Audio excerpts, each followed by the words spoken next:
show singing the song that people were wanting you to sing more. Go ahead. Go for it. Sing us into the show today. No.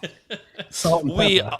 We are live, Bashing the Brain. First show of 2025. And, I got to mute that volume. I do think it is officially the last day you can say Happy New Year. So Happy New Year to everyone tuning in. Why? Why is this the last day? I think Larry David started a couple years ago saying how like January 3rd or the 4th is like the last day you can finally say Happy New Year. Because people get carried away with it. It's like January 15th, people are saying Happy New Year. Like, what are we doing? I feel like it's like a I don't know. For me this year was like a Happy New Year week. It's been a nice run. I'm going to tell you what. I am upset. I mean, I'm upset that the wrestling holiday tournaments are down. I'm upset about a lot of different stuff. I'm upset about the Cal Baptist. I woke up to a text from Scotty Sentis that said something like, "I'm sure you heard about Cal Baptist." Like literally, my eyes open. Where's my phone? I go like this.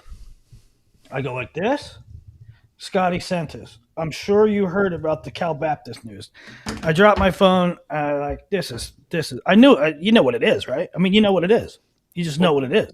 But can we backtrack real quick because I guess we can start the show with Cal Baptist. That's fine. But they did. No, I want to talk about my holiday week. No, I know, but I got a question about that because part of this is Cal Baptist did that dirtbag move of announcing it at like 4:00 on a Friday.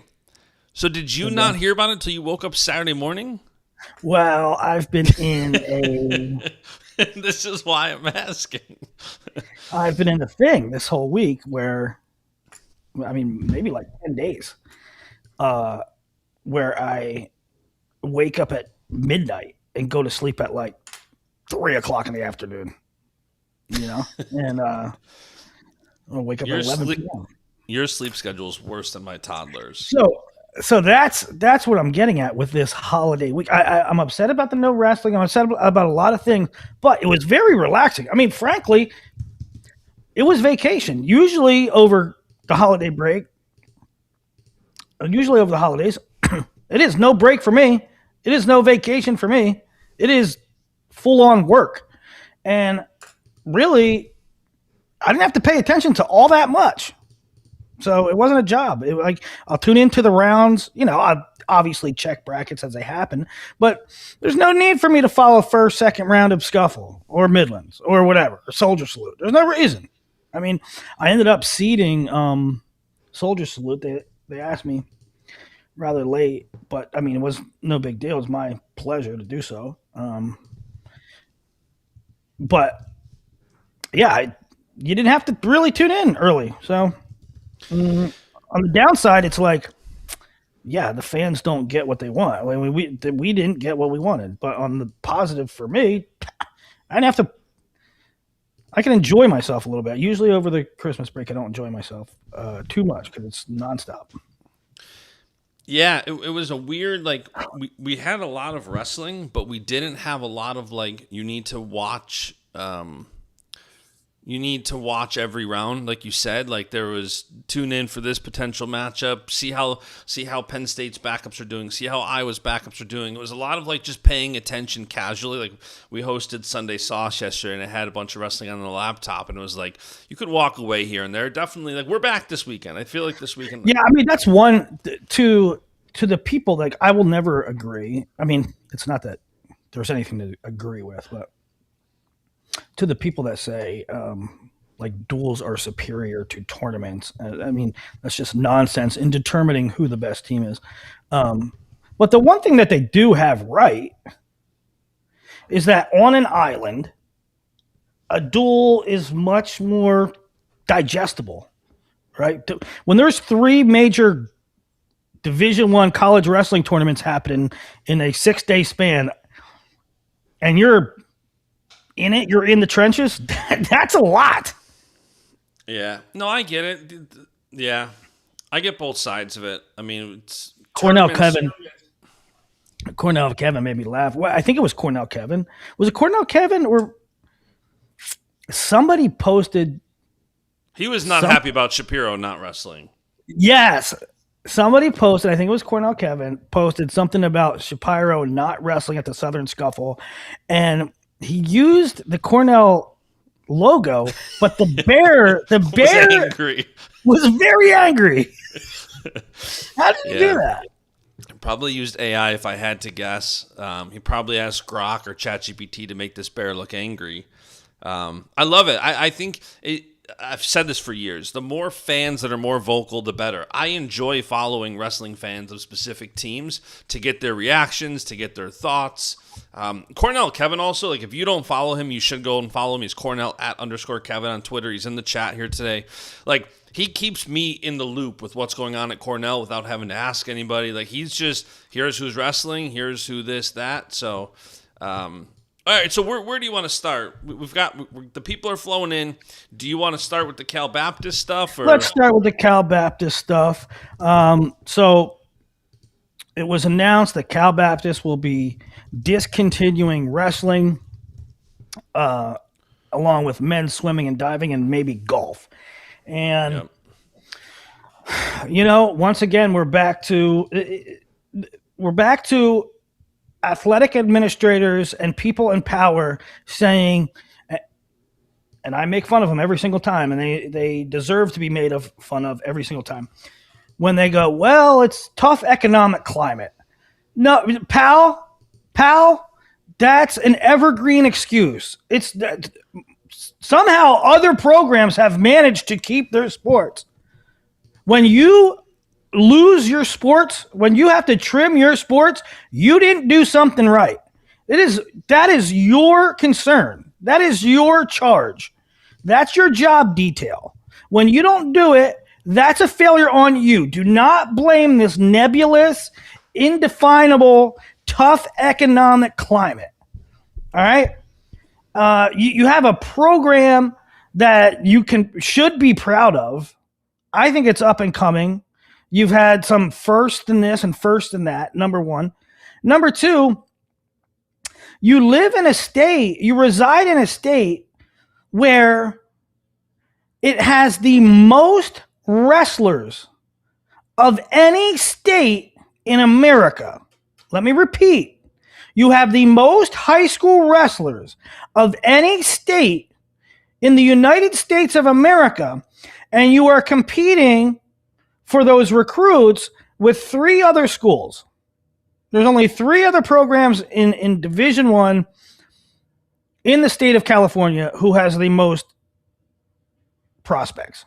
So you not only failed your institution, you failed at your job, you failed at your institution, and you failed the citizens of California. And anything beyond that is just lip service that I don't want to hear. I don't need to hear. It's just excuse making. Yeah, and there was right away, there was kind of there's always so much commentary when this happens. I saw Mike Moyer put out a video. I saw Chael put out a video. Like, everybody's got all these thoughts, and it's like, it's deja vu, I feel like, every time it happens, because it's the same thing. Like, start a GoFundMe, start a Save app program, Twitter. What do you think is going to happen now moving forward? Do you think this program can be salvaged? I do. Yeah. I do. I now that's not, don't go out there and say Willie said it's going to be saved. I'm saying I believe there's a chance. Yeah. I don't know if I would put the odds greater than 50. I'm not like super optimistic about it, but I do think there's a chance. But I don't, like I said, I got that text that it was being discontinued, and it bummed me out for, like, I had a freaking reaction to it for like a day and a half. And I don't know why. When ODU was cut, I was pissed off. When certain programs were cut, I was really pissed off. But not this one. I don't know. This one affected me pretty good. Because I think they are making strides. I think they are doing good things. I think the state really does need it.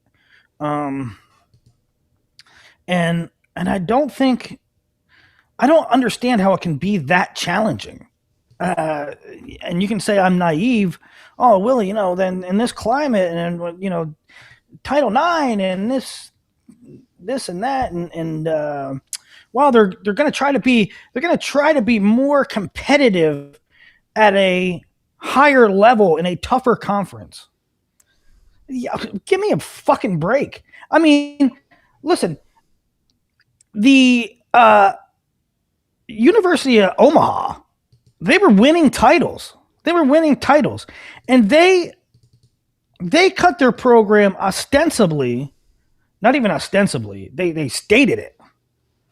Well, we want to be tougher in a Sun Belt conference. We're going to move to the Sun Belt conference, and we're going to be Division I in basketball. How'd that turn out? Did you create a financial windfall?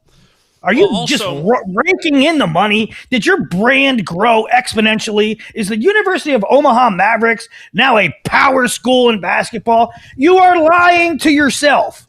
You're lying to yourself. It's like the freaking Democrats with green energy. You're lying. It's a bunch of it's a wish list. It's a want. It's not even close to reality. UNO, you are not going to be a basketball power. And I was talking to people about some of the schools say in the SoCon, and they're opting into revenue sharing, and they have this thing where if one team in their conference gets to the NCAA tournament, they share the revenue with the rest of the conference, the rest of the teams in the conference. But you're leveraging sports. You're leveraging whole entire sports programs, men's wrestling, men's freaking golf, for the chance that some team in your conference makes the NCAA tournament, in which case you will get to share like $300,000 among like 12 teams. Who gives a shit? You're not making that up. You're not. It doesn't math. And so the math ain't mathin'. And so it's a bunch of nonsense. It's a bunch of pie in the sky bull crap. It's mismanagement is what it is. Yeah. And we were going to have Mike Moyer on here at one point because there's a lot, Mike Moyer does a lot behind the scenes with the NWCA and helping with programs, bringing them back. And he's very active, which is why he put a video out. And I know there's a lot of confusion. And we were talking about having him on at some point because there is a lot that happens behind the scenes that people don't know as far as, trying to get things in place to prevent this, to restore programs. So I'm bullish that this doesn't necessarily mean 100% it's done. I feel bad. There's kids. I saw a couple of the recruits, or I guess I'm reopening my commitment or my recruiting because I was committed to Cal Baptist, the end of the program. So it does suck all around to see. I do hope that, obviously we've seen this before where the community rallies around a sport, Stanford being one of the most recent ones, obviously, and salvaging it. So hopefully we can do that. I'll tell you, there's only one thing that can save. There's only one thing that can safeguard us. And that is a federal law that says you have to have X number of sports. Beyond that, forget about it. Yeah. Well, I know they were working on that, so maybe we'll have Moyer on at some point. I mean, if I was NWCA, or I was talking to a coach this morning, and we're talking about the Chael video, and I think that, I don't think that Chael has a leg to stand on. I think I have said much of what Chael has said. I said it 10 years ago. Much of what Chael said, I said 10 years ago. There needs to be proactiveness.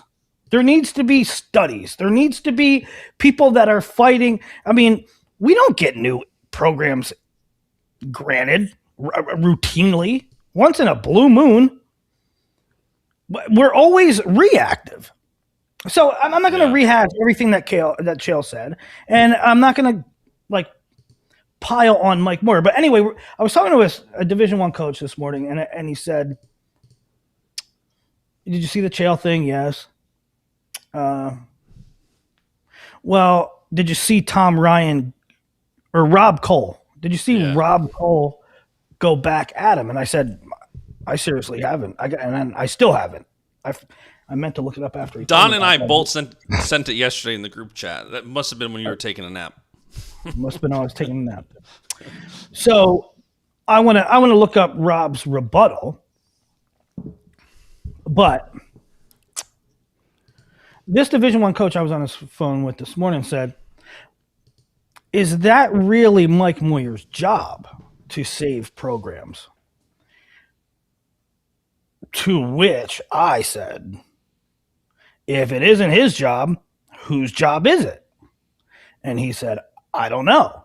And I said, "Can you name another initiative in all of wrestling that's more important than preserving the number of wrestling programs we have?" And he said, "No." And I said, "Okay, so if it's not Mike Moyer's job, whose job is it? If it's not Mike Moyer's job, it should be somebody's job. And if it isn't Mike Moyer's job, what is Mike Moyer's job? I don't know." Yeah. So, I don't know. You know, when high school wrestling is growing, high school boys wrestling is growing, high school girls wrestling is the hottest thing in the streets. There's nothing growing more than women's wrestling. Yep. When that's the case, and we still are struggling to maintain programs for any number of reasons, it just doesn't make sense. To me, it means somebody's asleep at the wheel. They're either not proactive, they're not educating athletic administrators correctly, they're not out in front of things. Yeah. Well, we'll see what happens next. It's definitely a bummer. We'll keep you guys posted if there's things that we see that can help. Let's move on to the next topic here, William. What is the next topic, pal? We're going to get into all the college wrestling results. I'm just trying to get through some of the other storylines. Anthony Knox sounds like he's down to 3 schools. Yeah. Virginia Tech, Rutgers, and UNC.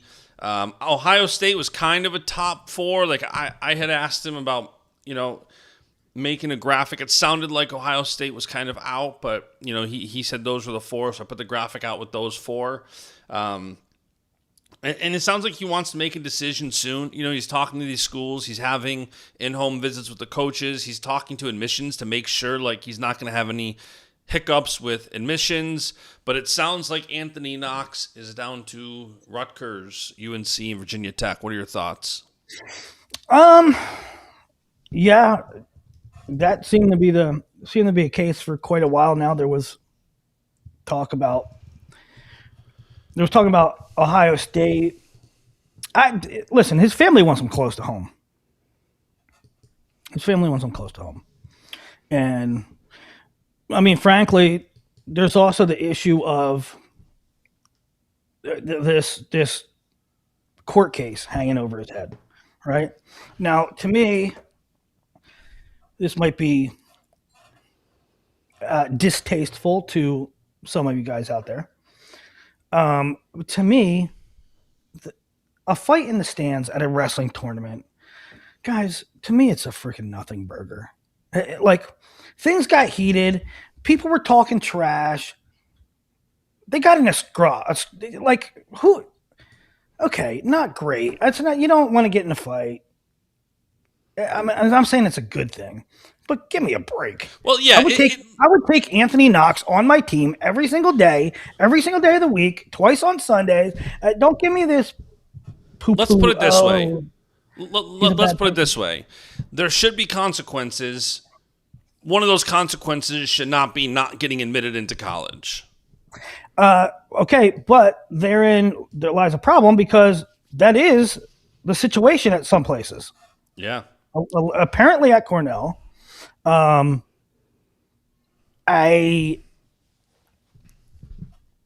think it might be an issue at North Carolina, although I'm not entirely sure about that. I have been told that Rutgers guaranteed that he would be Yeah, Rutgers told him. granted admission. Yeah.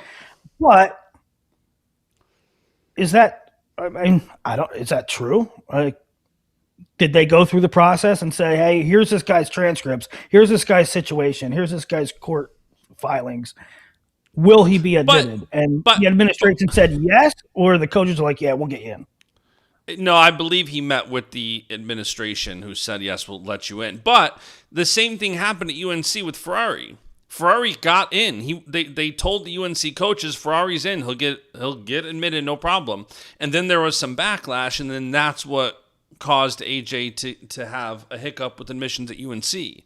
So, but yeah, I don't think it's going to be a problem with those three schools letting him in. I think Cornell, the Ivy League, whether it's grades, whether it's admissions, like those are still Ivy League schools, and they are they scrutinize a bit more. So do I think he should not be admitted to college? Absolutely not. I think that's frivolous. But do I understand that a school like Cornell would do that? Yeah, I do. I don't agree with it, but I understand it. Yeah. I don't know. I get the impression. I don't know. I'm not predicting anything. Don't go on saying, well, Willie said this. I get the Absolute impression. Cinema. I get the impression it's going to be hard for him to be pulled away from Rutgers. Well, Rutgers was one of his final schools initially, even. Like, Rutgers isn't just, Rutgers is a contender now that this fell through with Cornell. Like, Rutgers was one of his final schools. I mean, Anthony Knox, one of very few four-time New Jersey State champs, has always, thought hard about staying home in New Jersey. So we'll see what happens with that. He definitely wants to make a decision soon. So that's the Anthony Knox. That's Cal Baptist. Did you have a Poeta update? You had Poeta in the show notes. Oh, no, I don't have an update. It's just something I have it in there, just continual reminder. I mean, there hasn't been any news, so nobody's really talked about it. But it's a major story at a Power 5 school in a very wrestling-rich state, and just reminder for everybody to keep on top of it, keep an eye out for any news that might come that way. Yeah. All right, Willie, this is the last time I'm going to offer you the ability to take a victory lap. Jax Forrest is now officially going to Stillwater. He competed in the Powerade, and then he was very clear that he's heading to Stillwater. He does not know red shirt, gray shirt, competing. That decision hasn't been finalized. But Jax Forrest to Stillwater is not just a thing; it is happening. And you said you were done with this because you don't want to make a saga out of it, but now it's official.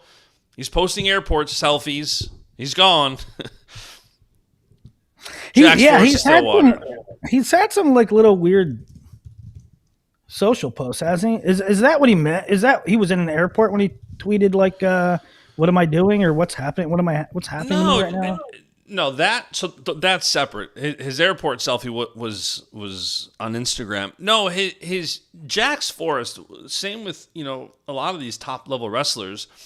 They don't like when they underperform, and Jax Forrest, his Powerade finals was like a 20-13 match. I think that was the final against Carson Brown, but that wasn't like a typical Jax Forrest, just like that 20-13 score is a little deceptive of how great that match was. But Jax doesn't typically let up that many points, so I think that what am I even doing was just a more of like, why am I not wrestling my best? You know what I mean? I think that's what that tweet was about. Yeah, I don't know. Spencer used to do that too all the time. And I kind of, honestly, I would talk to him about it, but I hated when he did it. Like Spencer would win, 13-4 and be like, man, I'm so disappointed in myself. Like, hey. Yeah. If you didn't wrestle your best and you still won over a quality opponent, take it, move on, learn from it. to me, that's trying to live up to others' expectations. And I think you should not concern yourself with that. I think it's best for a wrestler's mindset to not worry about others' expectations. Work to be the best you can be. And if you wrestle a bout and you win in a fashion that's less dominating than you thought, who cares? You won. Get over it. Move on. You go, and isn't Carson Brown like number 2 in the country, 138? He is, and I mean that's a thing. There is not winning by as much as you wanted to, and looking not great, and there's not winning by as much as you thought you should. And the other guy wrestling really well. Carson Brown wrestled really well. He did. I mean, that is your classic case of stock up Carson Brown. No knock on Jax Forrest. And that might be like something that we should talk about, because I saw some people saying, "Oh, well, okay, Jax Forrest ain't ready for get your ass out of here with that shit." But see, herein lies the problem. You just said, like, don't over-scrutinize yourself, right? But listen to the fans' commentary. They're the ones doing the same damn thing. Like, oh, man, I don't know if Jax Forrest is ready now for college. Why? Because he only beat the number 2 guy in the country 20-13. Why? Because he was in a dogfight with a very tough guy. By the way, that I'm sure, like, Jax isn't going to make the excuse of it, but knowing how life works, do I think Jax might have been a little emotional about his last high school match ever? Absolutely.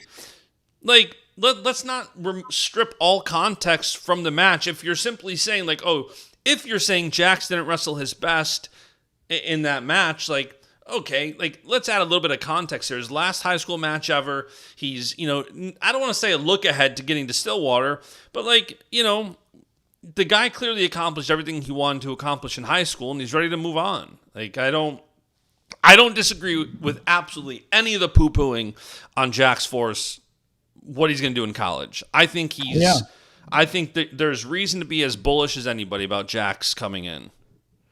Yeah. I saw some people text me, "Oh, see, Jax isn't ready." What are we talking about? Carson Brown's really good, and Jax gave up some scores, but he pretty much dominated. I mean, he almost majored the guy that won Ironman. Yeah. I don't know. I'm so excited. I don't know what you're looking for. The kid made the senior world team. Oh, well, let's pump the brakes. A lot of times people like to be smart and like they really know wrestling and they overthink things and like, oh, don't know if he's ready. Shut up. The kid's ready. Patrick in the chat, do I love the word bullish? Yes, I do. I think it's a great way to describe it. Opaka said bash silver with that slick back. Yeah, when I get in the shower, just brush it and let it air dry. If we were doing this podcast in the afternoon, it would look a lot more natural, but it's just, it's brushed back. That's a chat. All right, so that's Jax Forrest to Stillwater. Those are all the non-result storylines I had. Did you have any more before we dive into the results? I'm not going to take a victory lap. Like, I know. I'm just egging you on. When I was down there at National Duels, everybody, not everybody, a lot of people inside the program spoke as if it was a given. Spoke as if, yes, Jax is coming here second semester. And so that's what I said. Now, I did the second part of that is he going to wrestle? I don't know. Yeah. I don't know. There was a time when I thought,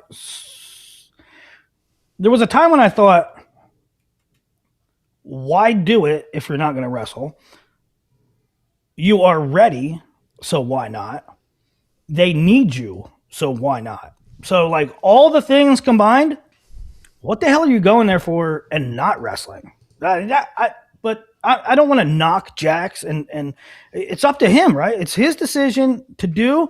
I'm saying everything to me says go. Who cares if you take third or fourth instead of first? Who cares? Who cares? I mean, if you, and this doesn't just go for Jacks, it goes for anybody. Do not ever make your decision on whether to redshirt or not based on, but if I wait this year, I could win 4. That is the dumbest shit I've ever heard in my life. I agree. I agree with that. I think if Jax doesn't wrestle in college this semester, I'm not surprised, because this kid went from wrestling a very busy high school season last year to wrestling at the Open, wrestling at Pan Am's, wrestling at the U23 World Championships, wrestling. This guy was wrestling all year nonstop. If the Oklahoma State coaches are like, Jax, let's just take a breath. Just train for a couple months without worrying about competing, just take a breath. That would make sense too. I agree that it shouldn't be based on whether or not you can win 4 titles.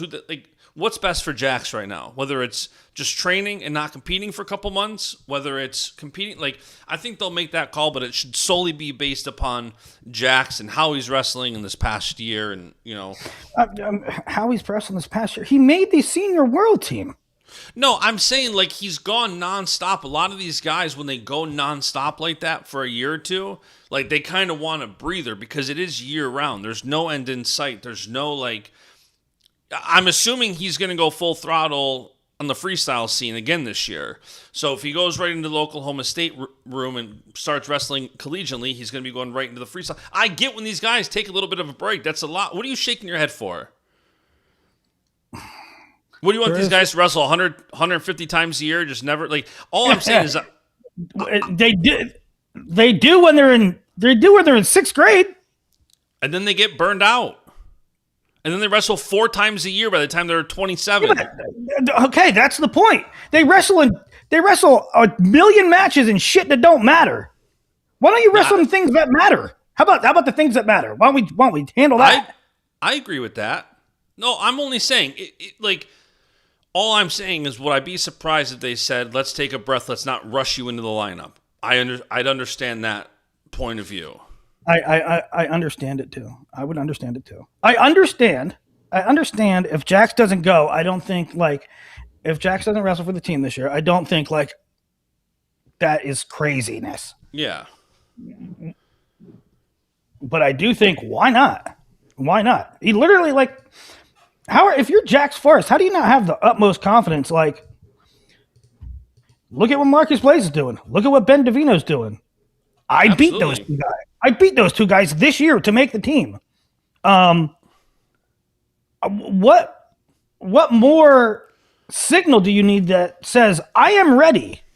You are clearly ready to hang with the best guys in the country. Ready. I agree with that. Yeah, I agree with that. I agree with that. I don't think there's a need to rush him into the lineup, but I do agree that if he goes this year, he's ready. He is ready to go with the best. To go back to close losses or something. Name a primo guy that didn't have a. Jax Forrest's year this year has been one of the greatest high school years of all time. 100%. It's one of the greatest high school years of all time. If one of the greatest high school years of all time isn't ready to wrestle as a freshman, then nobody is. I remember Ed Ruth was just dripping potential as a high school junior and senior. I think he had lost to Quentin Wright once or twice at the state tournament. And so his profile kind of got knocked down a little bit. It wasn't as big as it might have been. But he I forget, somebody at Iron Man, because he transferred to Blair, and then somebody at Iron Man, man, I forget who it was. It was St. Ed's kid, I believe. Was just the big dog. He was the big dog. And Ed Ruth beat him. And then Ed Ruth went to Beast, and he lost to somebody or had a really scary match. I'm pretty sure he lost in like the second round. And then people, oh, wow, is he really that good? Yes, he's really that good. It's a wrestling match. Things can happen. I remember Zane Rutherford in December of his senior year has a knockdown, drag out, triple overtime ride out win over Joey Galasso. And people said, I don't know. Is Zane really that dude? Yeah, pal. Yeah, Zane is that dude. Like 5 minutes later, he beat Logan Stieber as a true freshman. Zane was fine.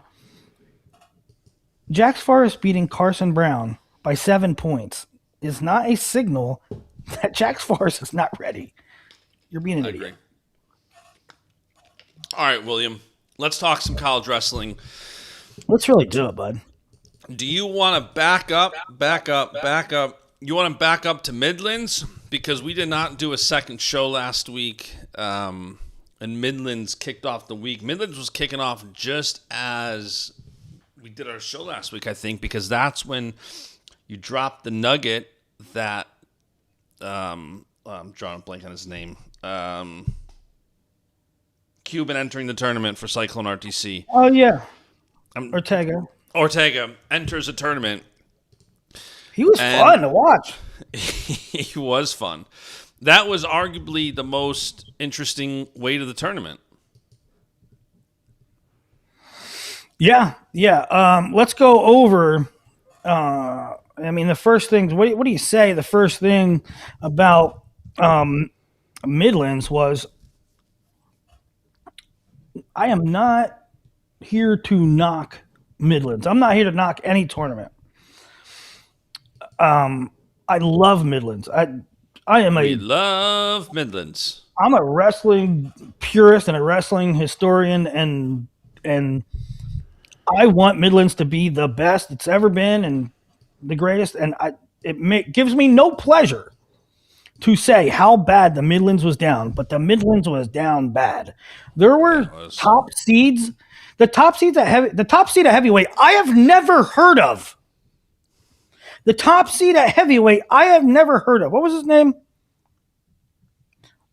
His name was Devin Dawson of Northern Illinois. Now, you're going to say, Willie, first of all, if you tell me that you knew pre-Midlands who Devin Dawson was, you're a liar. Or a Northern Illinois fan, maybe. No, you can't even be a Northern Illinois fan because let me see something here. Devin Dawson. He did not wrestle last year. Didn't wrestle.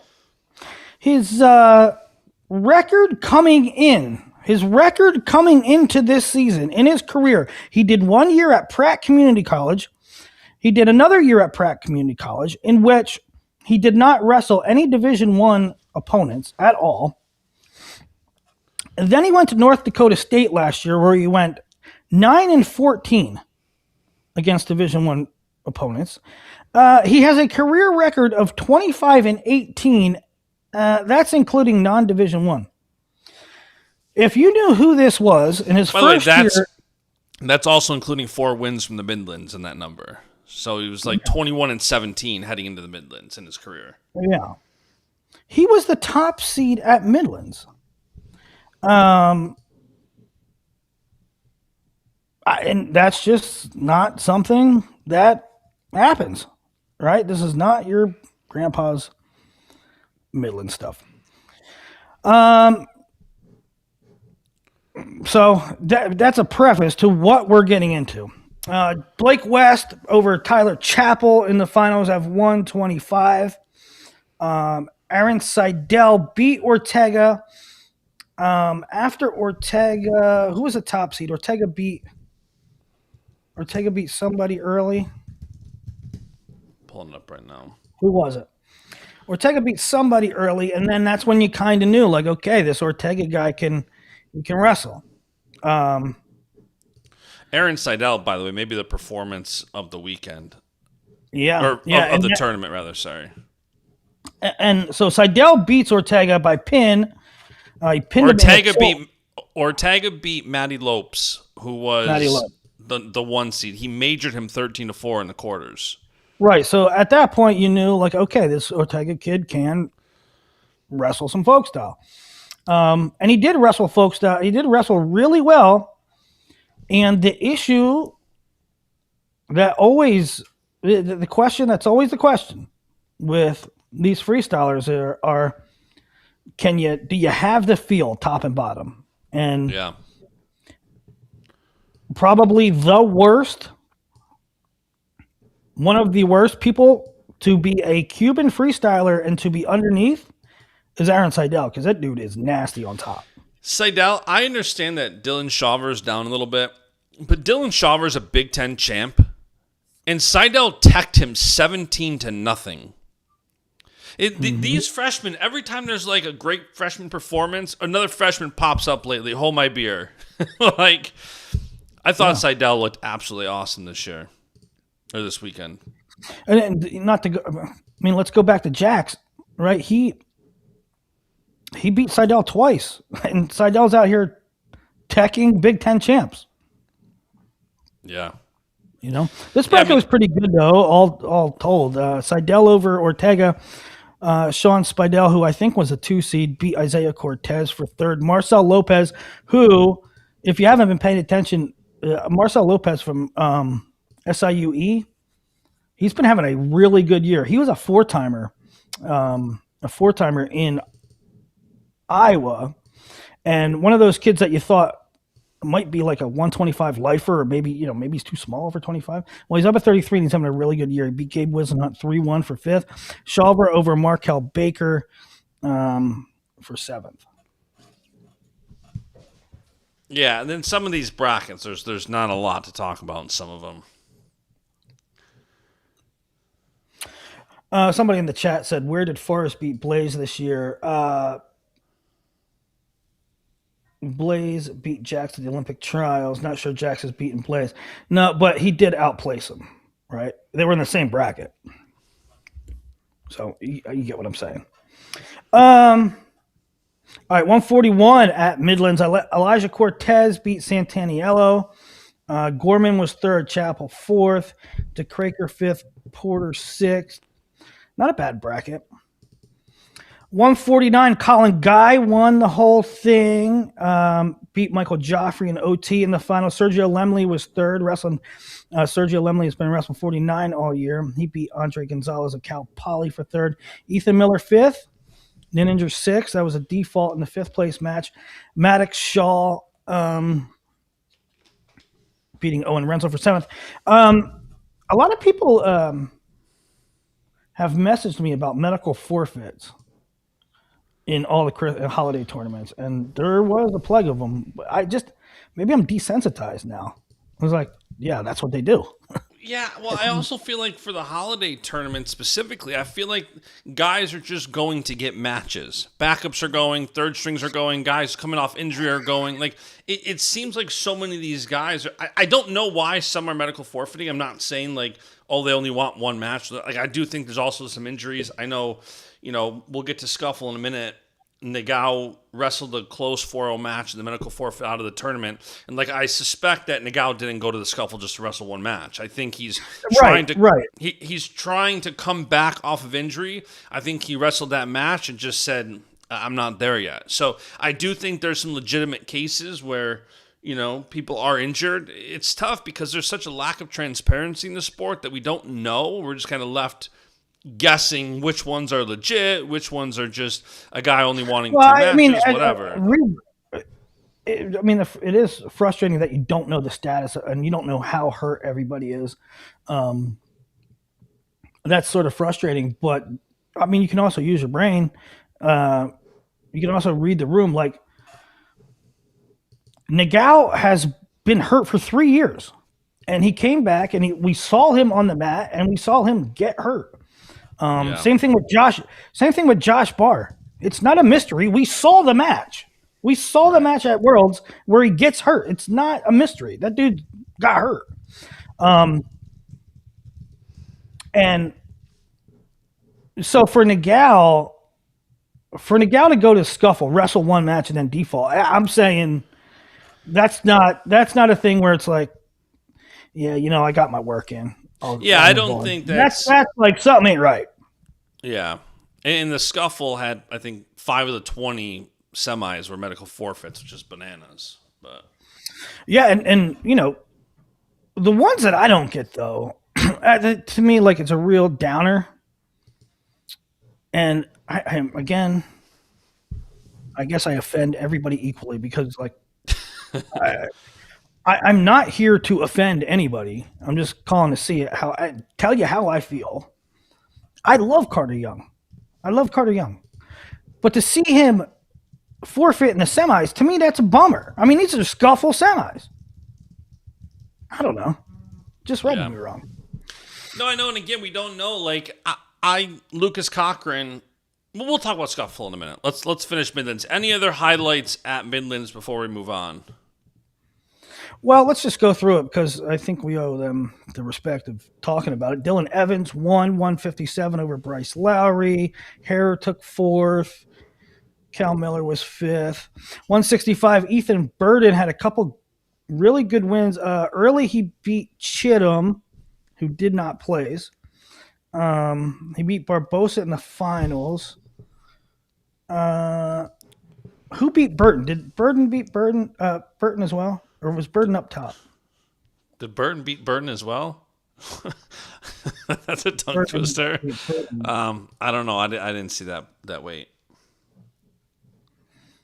Yeah, I don't know. Ethan Braeden wins 165 over Andrew Barbosa. 174, Miles Tackett's over Dashiell Lamer. 84, Shane Cartagena-Walsh beat Chris Moore. 197, Seth Shoemate beat Remy Cotton. Shoemate was losing to somebody.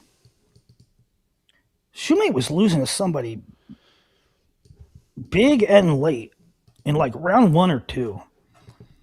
I don't know who it was. Was it Jude? I don't know. Well, anyways, he won 17-2. Maybe this one. 9-8 against Alex Smith. Yeah, Alex Smith, he was losing 6-2 at the end of the first period. 2 takedowns, 2 escapes. Yes. Yeah, I watched that. I forgot. It was Alex Smith, true freshman from Lake Highland Prep. 285, Hunter Kaka beat Devin Dawson. And that was Midlands. Won by the Rutgers Scarlet Knights, right? Yeah, Rutgers 93, a half point better than Pitt. Bucknell was 3rd, Cal Poly 4th. Which Rutgers, the champions of the Midlands versus the champions of the Scuffle this weekend. Penn State Rutgers. All right, let's talk some. This weekend? Yeah, I believe it's Friday night.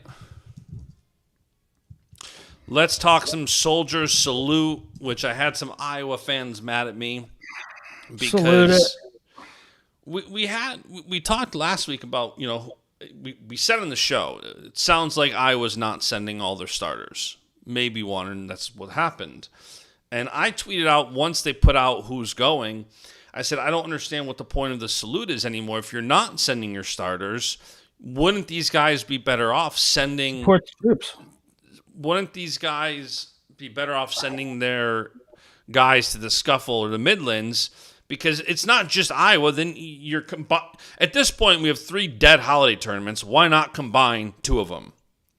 And, I had some Iowa people telling me, like, oh, it's okay for Penn State to sit their starters, but not Iowa. No, it's 100% okay. I totally get it. So Penn State didn't wrestle their starters. Oklahoma State didn't. I'm all for that. I think it's a very long season, especially for the schools like Oklahoma State and Iowa that went to the national duels. I get it. My only point with the tweet was, why not combine two of these holiday tournaments instead of watering them down? We don't need three. Correct, but even before that, why not combine two of the holiday tournaments? If you're going to do this, why just siphon off Midlands? You basically damn near killed Midlands. Yeah. To start this tournament, and then you don't do this tournament either. And I know, I'm not Tom Brands. Tom Brands has to make the best decisions for his athletes. But if you're going to run a totally separate event and you're killing off Midlands, you're really, not killing it, but you making it a shell of what it once was, and then you don't go to this one. Now, apparently the dates. Yeah, Iowa apparently versus Tom Wisconsin. didn't like the dates. Yeah. Apparently Tom did not like the dates of this Soldier Salute. So I ain't picking sides here. But you have this faction of people at Soldier Salute who run the Soldier Salute, and it's like the Iowa City Chamber of Commerce or something like that. Yeah. The Coralville Business Bureau or some crap. And you have the Hawkeyes. Now, if I am pen and paper here. Okay, I'm running a Soldier Salute checklist. Got a checklist here. Okay, first thing I'm checking. Okay, number one. Tom, what dates would you like? What dates? Agreed. That's my checklist. That's my checklist to run the Soldier Salute. Tom, what dates do you want? Okay? How did that not happen? Whose fault was it that... So two things that I don't know how they...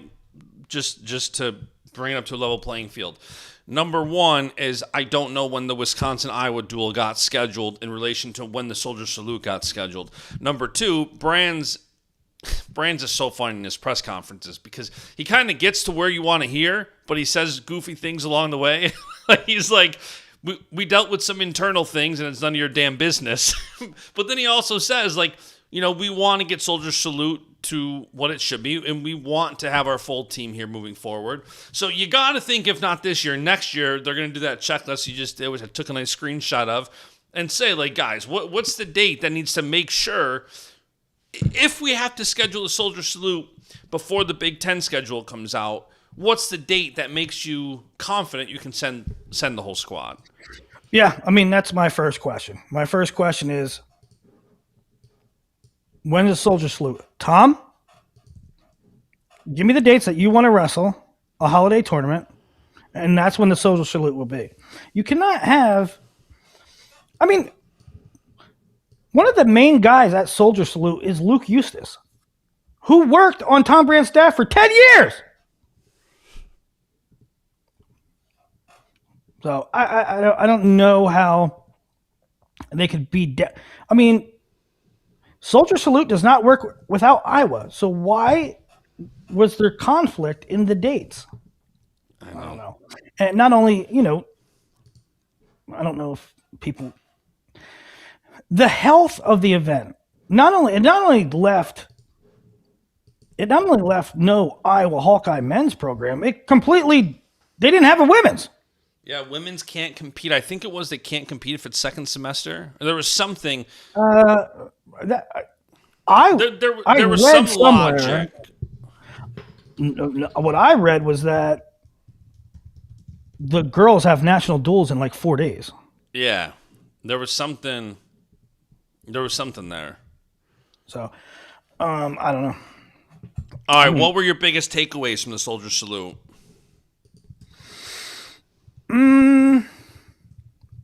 I don't know. The heavyweight bracket was really good. I thought that Gabe Arnold making 74 effectively. I thought he looked good at that. And he went to overtime with Danny Wask. It was 1-1 heading into overtime. Wask got the takedown, beats Gabe 4-1. But yeah, Gabe did look good down at 74.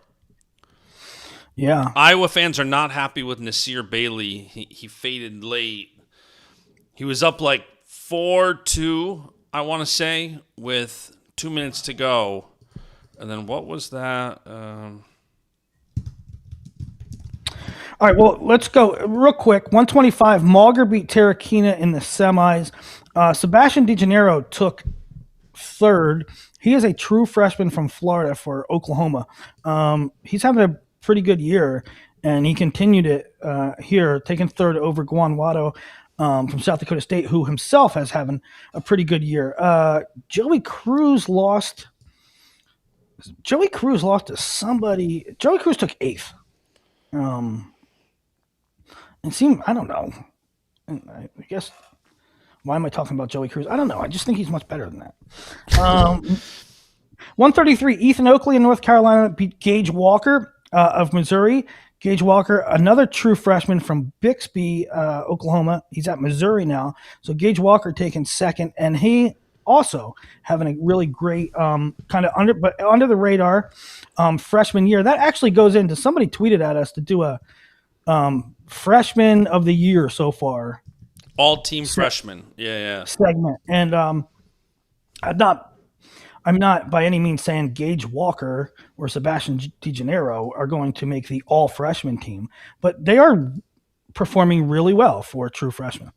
At 141, Luke Simcox beat Isaiah Poe 7-3 in the finals. Simcox beat Caden Ricciardi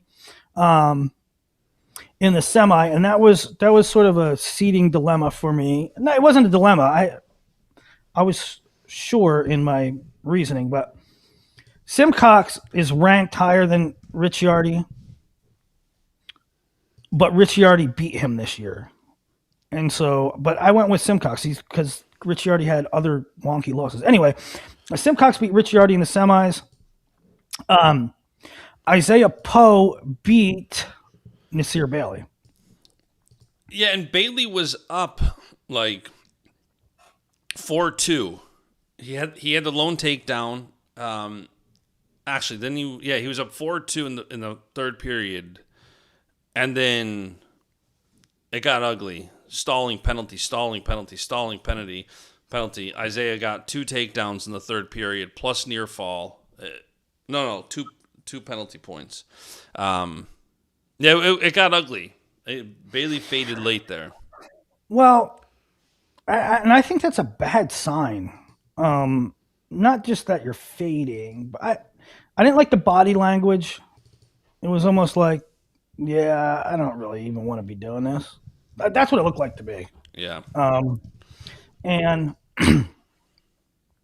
I don't know. It's too late in the career to not have those things worked out. You know, like maybe a true freshman that's really talented comes in and he's not a back to the middle guy, kind of guy, and he doesn't have 7 minutes, and you can work those things out. For a guy that's in his third, fourth year of college, I just don't think it's a great sign. And then to compound it is he forfeits out, and it's like, and it is interesting because Bailey is almost wrestling like we sometimes see 5th or 6th year senior transfer wrestlers. Right. But Yeah. Bailey's only been in college for 2 years. He did his 2 seasons at Little Rock. He still has a red shirt. He's only in his junior year. Do you think it's advantageous for Iowa to redshirt him and see if he can get back? I mean, he was like his freshman year, he looked awesome. What did he take, 4th at NCAAs? Like, he looked so awesome. And then it was round of 16 last year, and now this year it looks like, he's not even where he was last year. Well, I thought that he looked great last year. I thought he looked great up until he did have some weird wonky loss early. To Blake and then Borman. To Blake Borman. Okay, but then he was fine the rest of the year, including winning Pac-12s where Zeth Romney was. So I didn't see, from day one freshman at Little Rock, for almost damn near 2 full seasons, Nasir Bailey was great. And now I don't know. Do you think that's Pac-12 to Big Ten? Hell no. No? Hell no. He was beating some of the best in the country. regardless of conference. He plays NCAAs, true freshman. But like let's all put this in a package. He didn't wrestle good. He didn't wrestle himself at NCAAs. He transfers. He moves up a weight. He goes to national duels. He looks sort of disinterested, certainly at least disinterested in scoring. There are questions about him now. Can he rebound? Can he get back to form? Iowa doesn't send but 2 or 3 of their starters. Nasir Bailey's one of them. Tom Brand's put Nasir Bailey in that tournament for a reason. Yeah. And Nasir confirmed all their worst expectations, confirmed all their concerns. He didn't look like he was about it. He didn't wrestle hard for 7 minutes. And then when he lost, he forfeited out. So I hope that Nasir, he's an ultra talent. I feel like it's a between the ears thing. I don't for a second believe that a guy who's only in his 2.5 true seasons in, I don't believe he lost a step. I don't believe he don't got it anymore. I think it's an ambition problem. I think it's a hunger problem. And I don't think it's, oh, well, he's at 41. That could explain it. It could a little bit. It could. Maybe Drake graduates this year and Nasir goes back down next year. You know? But to me, all signs point to body language, decision to even wrestle him, not wrestling 7 minutes, forfeiting out. It all says desire. There's a desire problem. Yeah. No, it'll be interesting to see. I mean, he's got coming up here, he's going to have, I mean, who else does Iowa have at the weight?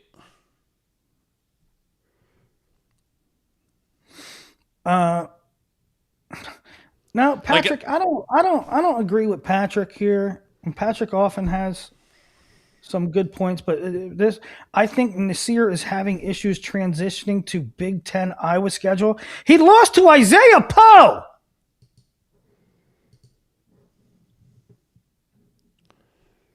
He's going to have such a tough gauntlet coming up. Listen to who. So Bailey's got Carson Exford at Wisconsin this weekend. Okay. After that, Penn State. We'll see who Penn State wrestles at 41. And then, so listen to this. It's Penn State, Nebraska, Minnesota, Ohio State. So whoever Penn State wrestles, which we're going to get there, then he's going to have Brock Hardy, then Vance Von Bauer, then Jesse Mendez. So it is about to be a gauntlet. And like you said, there's a reason that Brands wrestled Bailey in this tournament. There's a reason. I don't know the reason. There's a reason. And the reason is something that Tom, I don't know what the specific reason is, but if he wrestled him, that's a statement. Listen, Dean, you're not going. Leo, you're not going. Drake, you're not going.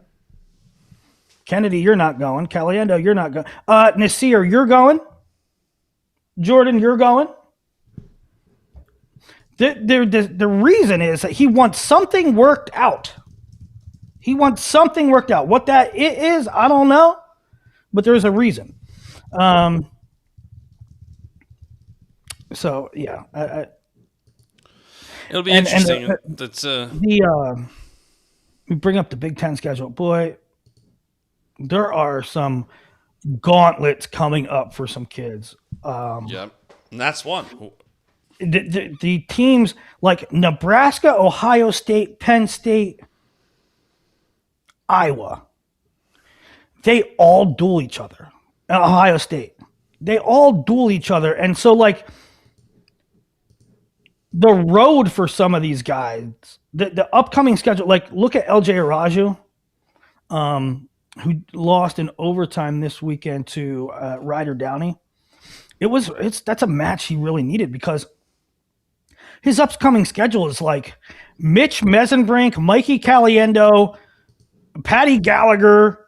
I mean, yeah, The schedule he has coming up is brutal to try to, it's not going to look good on the record, is what I'm saying.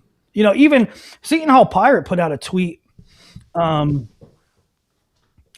said something to the effect of, if Ben Keeter does not go to the soldier salute, he will have to go 7-2 over his final 9 duels to allocate. That was his tweet. So because of the match count and the winning percentage and this and that and all the geometry that goes into that, whatever. Apparently, according to Pirate, and I didn't sketch it out, but I'll take Pirate's word for it, Ben Keeter have to go 7-2. Now, that doesn't sound too bad. Ben Keeter's an All-American. But when you're wrestling in the Big Ten, those 9 matches, it's like Marisola, Amos. Hold on, these are his next 5. Ferrari. Let's do let's do Keeter's the rest of his schedule. You ready? Yeah. And I'm gonna read the numbers with just WrestleStats rankings. Yeah, do that. This is Keeter's rest of his schedule. Number 12, Braxton Amos. Number 19, Cole Marisola. Number 3, AJ Ferrari. Number 9, Coy Hopke. Number 4, Nick Feldman. Number 32, Max Vanadia. Number 8, Tate Gadali. Connor Doucette. Hayden Flipovich. Right? Right? He's getting Ferrari, Marisola, Amos, Feldman, Tay. And he has to go 7-2. Now, I don't think that. Let's say he doesn't go 7-2. I don't think that Iowa and the coaching staff are going to be up in arms that he didn't get a allocation because he'll just earn it at Big Tens. But what it will do is have a trickle-down effect. Somebody will get screwed, like somebody else in the Big Ten or somebody else that's on the bubble from outside of conference. But whatever. The moral of the story is this Big Ten schedule coming up, people are going to have gauntlets. Yeah. All right, we got a sidetrack there. Josh Edmond won at 149 over Seth Mendoza. Well, that was a medical forfeit. 2 teammates in the finals. Mendoza did have a tech fall win in the semis over Gabe Willishell. Willishell beat Vornovich for 3rd. 157, Jordan Williams didn't look great, but didn't look bad. He had some close wins. He beat Jay Conway and he beat Teague Travis, both of Missouri. And I think it was the Conway match. Chat, you might help me out here. I think it was the Conway match. Dang it. I forget which match it was. But there was one match where there was 30 seconds left. And he's down by a point or 2. And he gets a takedown with 30 seconds to go. And it gives him riding time. And he ends up winning by 2. He wins 8-6. I think it was a semi. It might have been a quarter. It's his quarter final against UNI. Against UNI. Oh, that was against Renovardi. Okay. Yeah. Okay. Yeah. So, on one hand, you can say, well, Jordan Williams isn't wrestling good when he's beating UNI's backup by the skin of his teeth with a 3rd period takedown with 30 seconds to go. You can say that on one hand. On the other hand, you know what? Jordan Williams was in a tight match and found a way to win. 100%. And by the way, it wasn't like the next 2 matches were 2 good wins. So he rode that. He beat Conway, beat Travis. So I think, as much as fans and pundits like me want to beat up on what's going on with this guy, what's going on with that guy. I was mildly encouraged. Now this wasn't CKLV and but it was a solid bracket where Jordan Williams had every position to cave. Right? You're down to UNI's backup. If you're a turd, you don't go make it happen. Jordan Williams went and made it happen. He manned up. So, pump the brakes. Let's give a little credit where credit's due. 100%. And he's going to need that momentum because, maybe we'll get to it. We'll have to do a second show this week and start previewing these conference duels and everything happening over these next couple of weeks coming up. But Jordan Williams, 3 of his next 5 opponents, PJ Duke, undefeated. Brandon Cannon, undefeated. Antrell Taylor, returning national champ. Again, these gauntlets that especially the Big Ten is about to face it's going to be great for us fans. Yeah. Okay. So hat tip Jordan Williams a little bit. 165 Bryce Hepner, who's actually having a pretty good year. Was Ohio State? Ohio State originally? I think he originally committed to Rutgers, but then never went there. He was at Ohio State for 5 years. Okay, so now he's at North Carolina. He's having a good year. Gave LJ Bryce Hepner. Listen to this. Bryce Hepner has this is his 6th year in college. He's redshirted every other year. I don't know how. So he redshirted 2021. Then he had his redshirt freshman season. Then he redshirted 2023. Then he had another redshirt. It says redshirt freshman. It's got to be redshirt sophomore. Then he redshirted 2025, medical redshirt. Now he's redshirt junior. I don't know how this looks like this. Every year. I'm telling you, he's had 3 redshirt seasons. Anyway, he wins the Scuffle, or he wins the Soldier Salute. Max Mayfield default in the finals, but Hepner beat somebody pretty decent. Did he beat UNI? Did he beat Downey? He beat Ryder Downey 7-4 at the collegiate duels. Right, so Hepner loses to Araju, goes and beats Downey. Yep. But then Downey beats Araju, who beat Hepner. 174, Danny Wask beat Gabe Arnold overtime takedown 4-1. That's probably only the big news there. Ty Ice for Nebraska beat Nick Fee, but then medical forfeited to him in the 5th place match. Lane Ford, another true freshman. So there's 2 true freshmen here in the top 6. Lane Ford of Wyoming. That was 174. 184, Aiden Sinclair. Pretty much beat up everybody, including Tech Fall Jake Daly in the finals. Jarrett Wadston, true freshman from South Dakota State, was 3rd. Waylon Kressel, high schooler, Northern Iowa commit this year's Super 32 champ, took 6th. 197, Joey Novak beat Evan Bates in the finals. Zion Hall took 3rd. Zion Hall had a really nice tournament. He beat somebody down low. He beat somebody on the bottom side of the bracket that I was like, that's an interesting result. But in Iowa news and big recruit news, Harvey Ludington wrestled decent. He took 5th. He lost to Novak, and I think he lost to Platt from North Carolina. Harvey Ludington takes 5th. 285. This was the best bracket of the tournament. Coy Hopke beat Cade Ziola in the finals 5-3. That's after Hopke beat Christian Carroll, who beat Merrill. Right, so It was definitely a fun bracket. Merrill gets to Christian. Carroll loses 2-1, no takedown match. Carroll goes on, loses to Hopke. Ziola beat Bennett Tabor of Minnesota, who he lost. This is really weird because at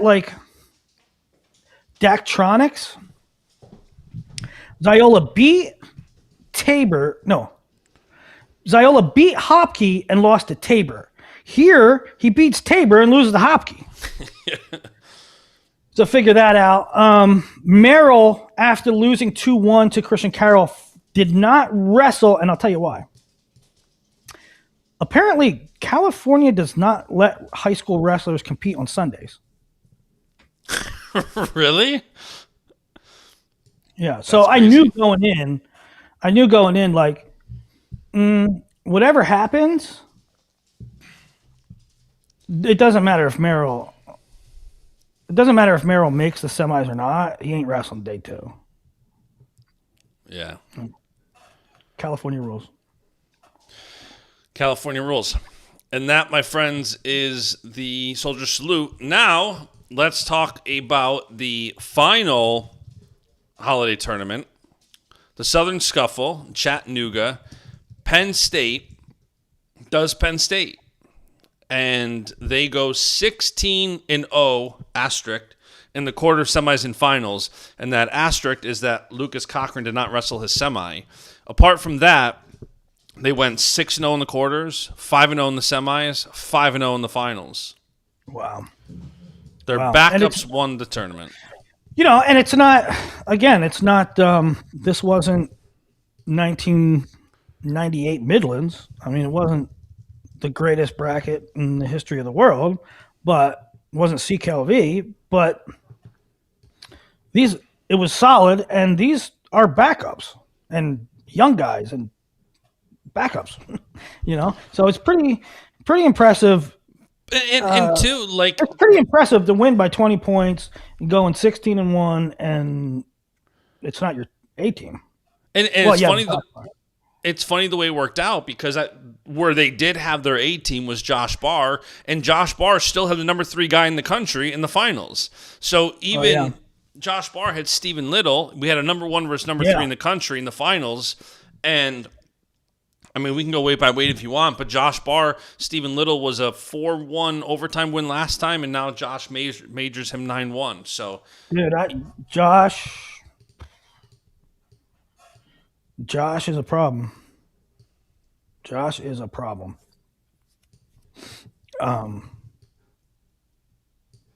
Obviously we had that whole running joke last year with Crystal Ball and Josh Barr, but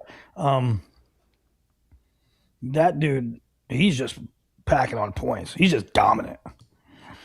All right, Penn State 143, Penn 123, Little Rock 106, Tech was 4th. Eddie Van Treska over Ezekiel Witt to win 125. Cooper Flynn over Diakma Hollis in the 3rd place match. Dom Serrano beat Braxton Brown in the finals at 133, 5-4. Evan McGoulian, decision Mackley. Evan McGoulian was beating Richie Figs 22-9 and then pinned him. Yeah, Richie Figs, man. We were talking in the group chat yesterday. Like, it's so crazy that, 125 is absolute chaos constantly, but to go from winning the whole damn thing in a strong bracket, I feel like the year he won, like, beat Drake IL, like, it was a tough bracket, and now just, last year didn't have the best year, and then this year, like, I mean, he got destroyed. Yeah, I mean, there's a few things here that I could comment on. Like, okay, number 1, I mean, it sounds a little hypocritical, because I always say, and people knock me for this, and it goes to the Josh Barr thing that we just mentioned. I always say I'm going to be conservative at any guy who moves up a weight. I am going to be conservative to any guy who moves up a weight. And a lot of times I'm right, and a lot of times I'm wrong. Like, not that I'm wrong, because I'm telling you beforehand. I am going to be conservative with those guys. That's what I was with Josh Barr. Josh Barr was a 184, and I put him on freaking Kasich Farms, and he became a 97. And so I'm going to wait and see, right? And so sometimes you get good stories like that. But a lot of times, is Nasir, is Richie, is some of these guys. I was even the same way with Austin O'Connor. Austin O'Connor moved from 49 to 57. I said, this is new territory. A lot of these weight classes is not just a new weight. It's not just a bigger guy. It's a different style. It's a whole new. It's a sport unto itself. And so I wait and see how they compete. And like sometimes it works out fine and sometimes not so fine. That being said, Richie and like maybe Desir, I just get the impression that I don't know if it's the size. I think it's an effort thing. I think it's a mindset. I think it's a hunger, a desire, an ambition thing. Because it's not to knock Evan McGullion. It's not to knock some guys that have beaten Richie Figs. But I don't care. It sounds like I'm like knocking Richie Figs. I'm actually like endorsing his ability. Richie Figs is too good to get like that. 22, yeah. He got tech pinned. Yeah. I'm sorry, Richie. I actually think more highly of you than that. All right, that's just I don't know. And I mean, this is like we saw the Cougar Clash. He doesn't place, and now the Scuffle he doesn't place. And it's crazy. 2-6 on the year. It's part and parcel why I said like I knew this was not going to work. I knew this was not going to work. From a week after NCAAs. It started. Richie's going to Oklahoma State. There's rumors. It wasn't announced yet. I said, this ain't going to work. It ain't going to work. Richie's going to Oklahoma State and he's moving up to 33. This is a bad idea. It ain't going to work. Which, in turn, has had me the entire time endorsing the notion of wrestle Jax Forrest. You have a piece there. One's not going to work out, I promise you. The other one very much can. 141, Vince Cornella over CJ Composta. Classic Cornell-Penn matchup.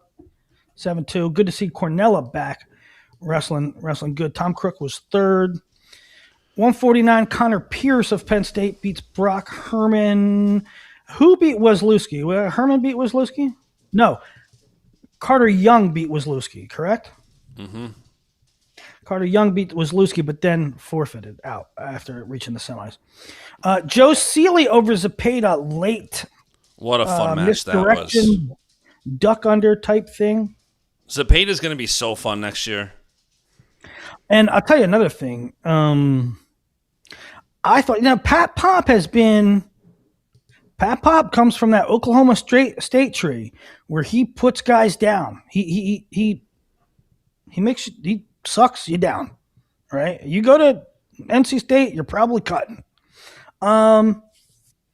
This is a deviation from that trend because Zepeda is not that big, and he's going up. He's wrestling at 57. I mean, to me, he looks like a 49-pounder. But he's wrestling 57. He's wrestling well. Leave him go. Leave him run. So Daniel Zepeda looking good to start his career. Jude Swisher was third over John Lay. Matty Bianchi over Gunnar Filipowicz. Will Henkel beats Caden Bellis in the finals at 174.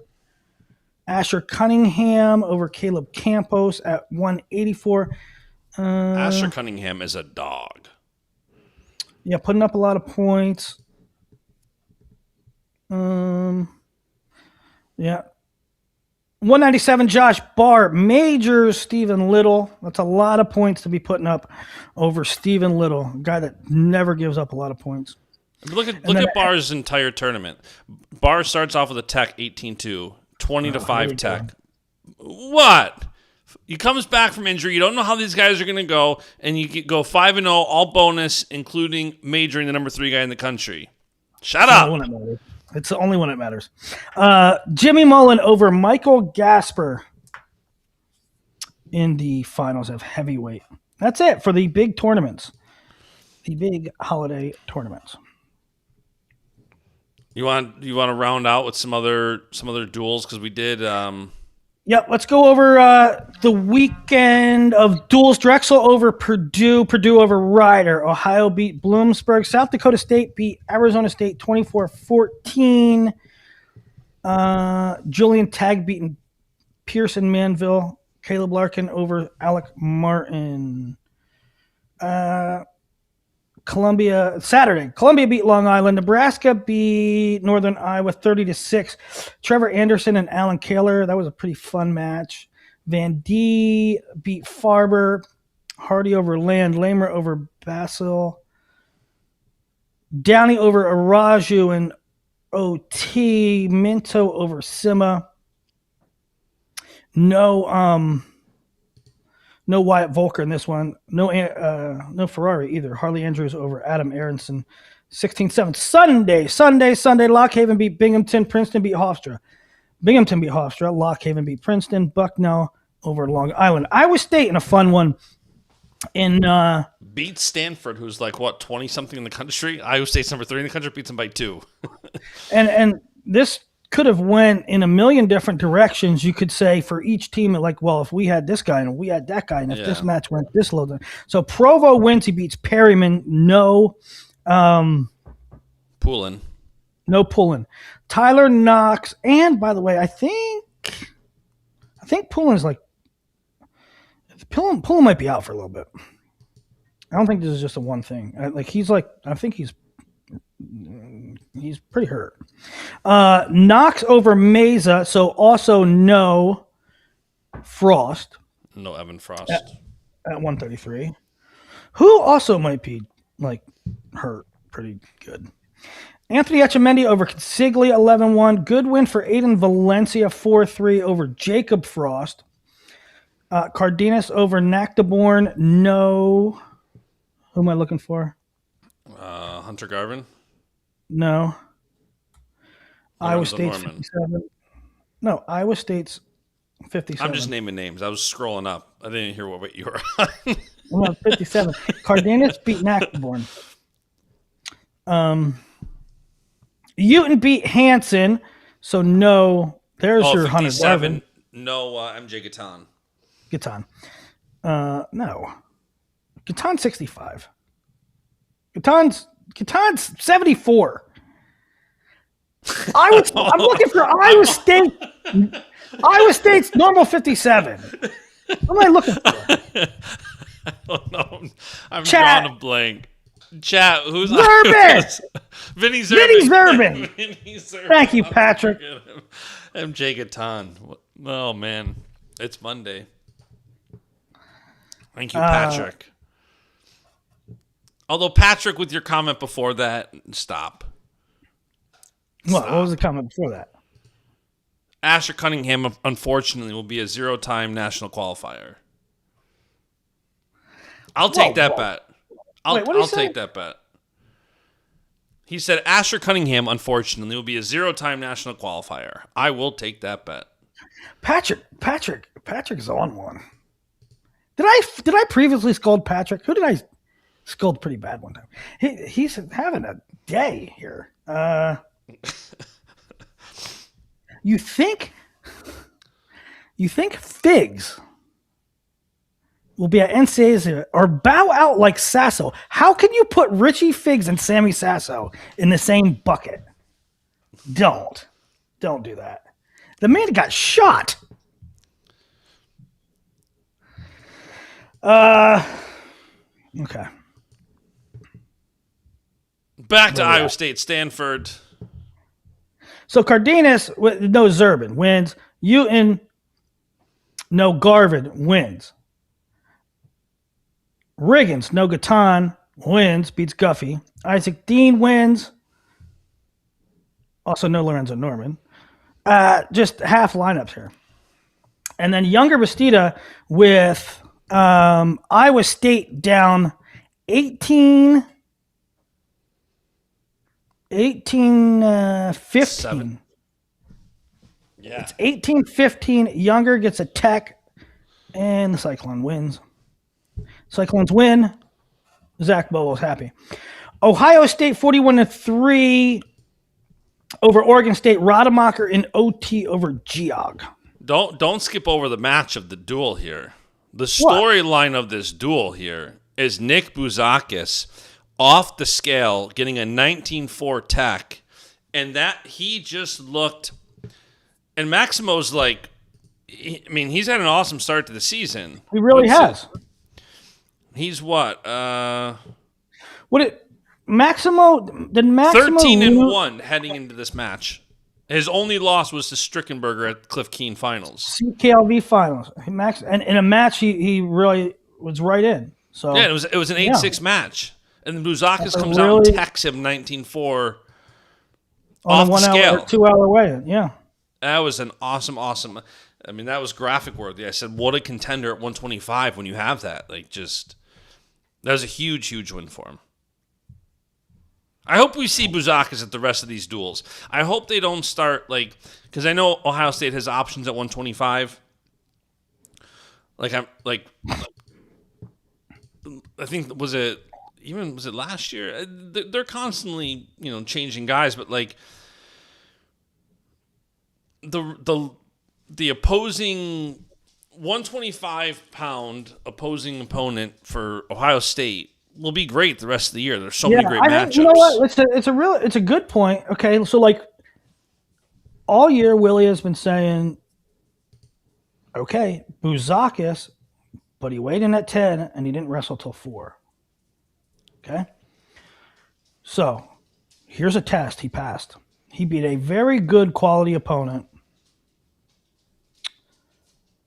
2 hours off the scale. Now maybe the next step is, maybe a next test to pass is maybe one of those Friday-Sunday duels, right? Maybe he makes weight on a Friday and make weight on a Sunday, see if you can do that. And then, if you can do that, then it bodes well for a Friday-Saturday Big Tens, right? Yeah.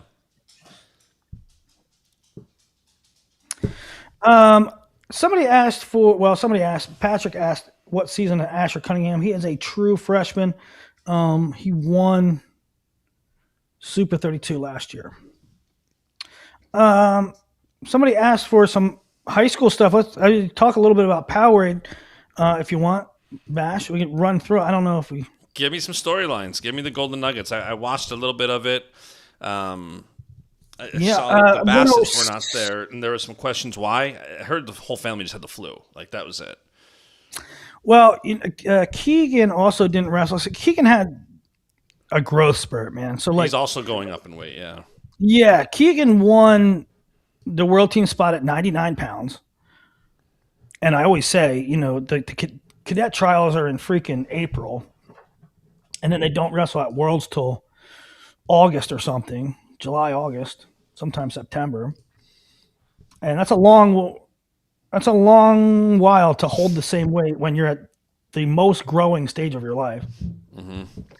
And so Keegan wrestled 99 at Worlds, won the title,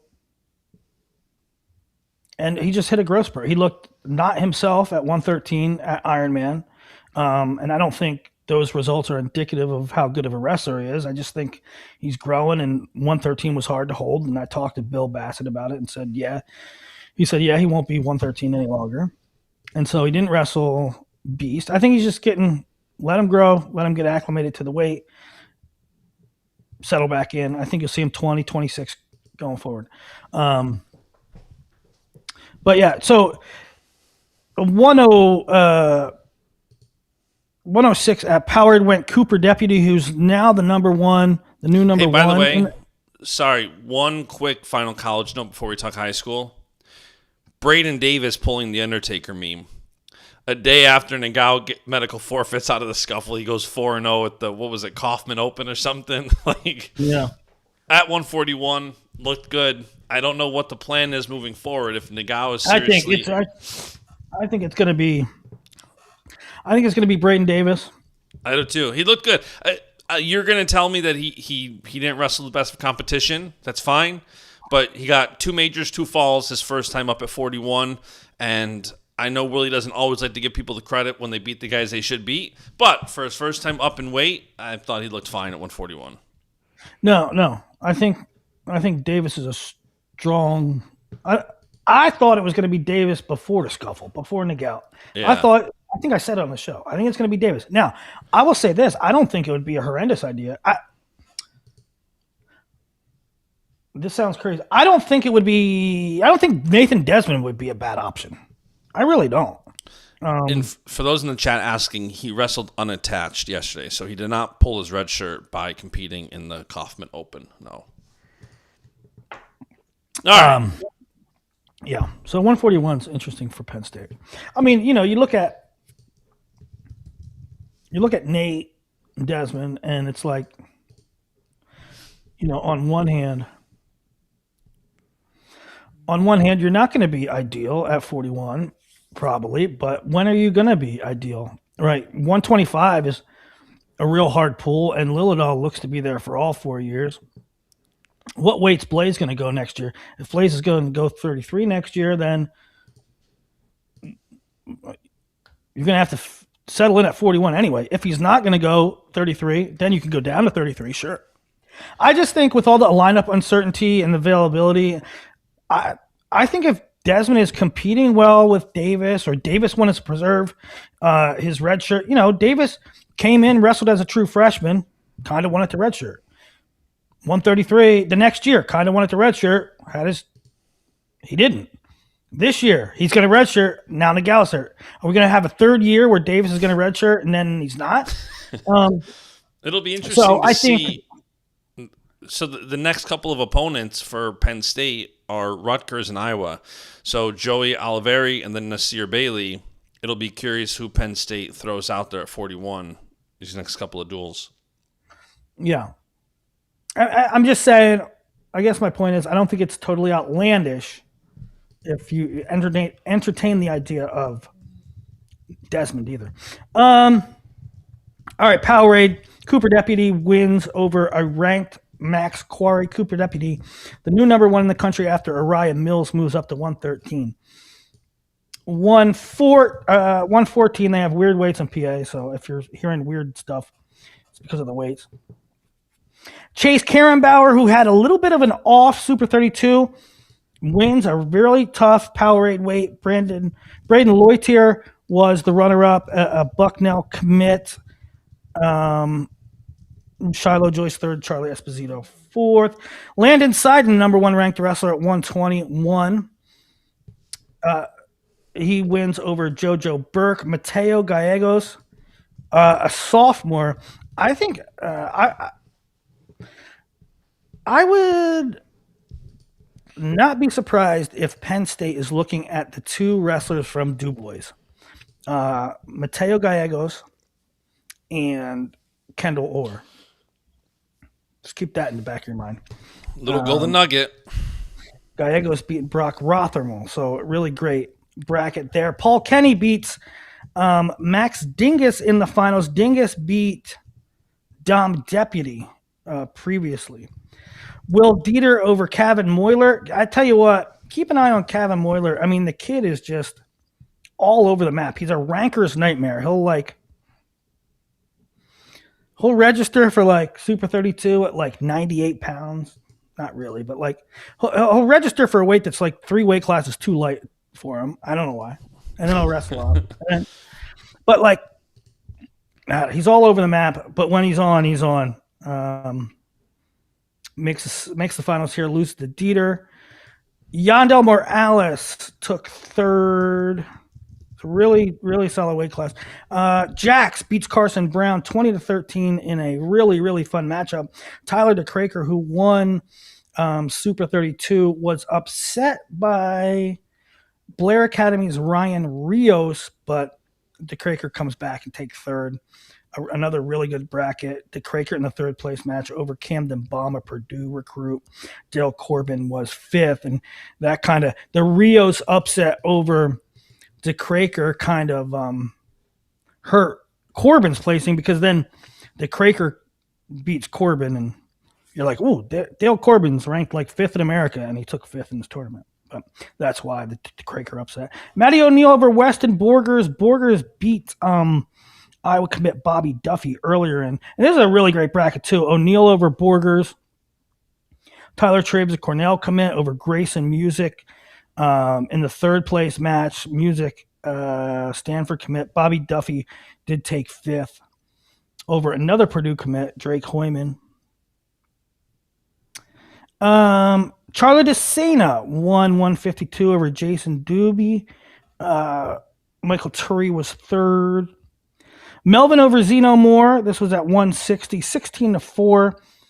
Nationally ranked Griffin LaPlante was third.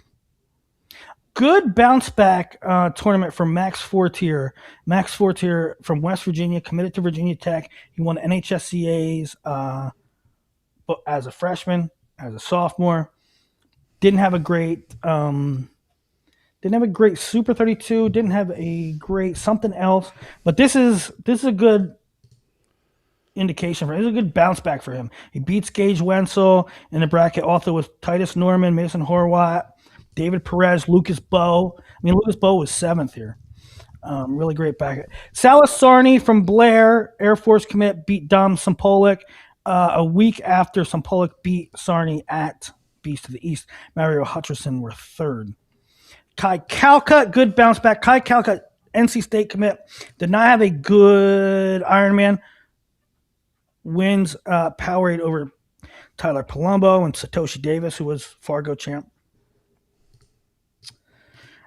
Christian Alvarez wins heavyweight over Lucas Zalata, Rutgers commit. And that, my friends, was Powerade. Let's check the chat. Any questions about Powerade?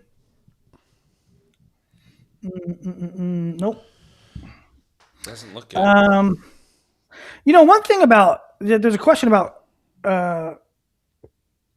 Kobe Merrill. And he says, this is Troy Ryder saying, I'm very curious to see how Merrill's offense evolves against higher competition. No push-outs in Folk. And I saw that. That was a question. That was a concern for me, too. Is he just going to be a pusher shover? And I do poo-poo Bash when he talks about how, I don't know, Tyson Terrakina majored 7 guys in a row. Who cares if they're not good? I do poo-poo that. But in this context, Cody Merrill's, go look at Cody Merrill's because he also wrestled at the Kearney Open. He wrestled a couple matches here. He puts up a ton of points against solid guys. Now, that has a ways to go. You can't just beat up the 8s, right? On a scale of 1 to 10, what is this kid? He's an 8. You can't tech those guys or major those guys and then lay eggs against the other 10s, the other 9s. But it's a good indication. He's putting up points against other guys, and I think you give it time. You give it a little time. He's still a high school senior wrestling at a man's weight of heavyweight. I thought Kobe Merrill has about, I don't know, 8 or 10 college matches under his belt this season. And his offensive output is kind of there. Not against the greatest competition, but, Which we know is a high standard for Willie. Yeah. I'll tell you another good tournament. Brecksville was great. I love seeing teams travel, right? I like everybody kind of travels to Ironman. Everybody kind of travels to Beast. And that's about it. You get some teams that travel maybe to Powerade, or it's always the cast of same teams that travel, right? But this one's neat, seeing Buchanan go to Brecksville. Brecksville is a traditionally really tough tournament. I mean, it's not Ironman level, but as far as an in-season goes, it's one of the tougher tournaments in the country in the regular season. And Buchanan from California goes out there and makes it a really good tournament. Talis Silva over Cohen Rear in the finals of 106. That's ranked first ranked. Loke Weber beats number 1 Ryland Seacrest 9-8 in the finals. Loke Weber was probably about 15th, and Seacrest number 1. Seacrest winning Fargo, Ironman, Beast of the East. So that was a good bracket. Tiago Silva, who was Cadet World Teamer. He was third. Drew Walker, who had a really good Ironman, he was fourth. Jax Vang was fifth. So you got 5 deep of ranked guys at 113. Brandon Bickerton, North Carolina commit, wins 120. Rockland Zinkin, I have him number 2 behind Seiden at 120. He's been wrestling 126 all season. I haven't moved him because he's going down shortly. Zinkin's going back down to 20 shortly. So, but he beats Gray Burnett to win Brecksville.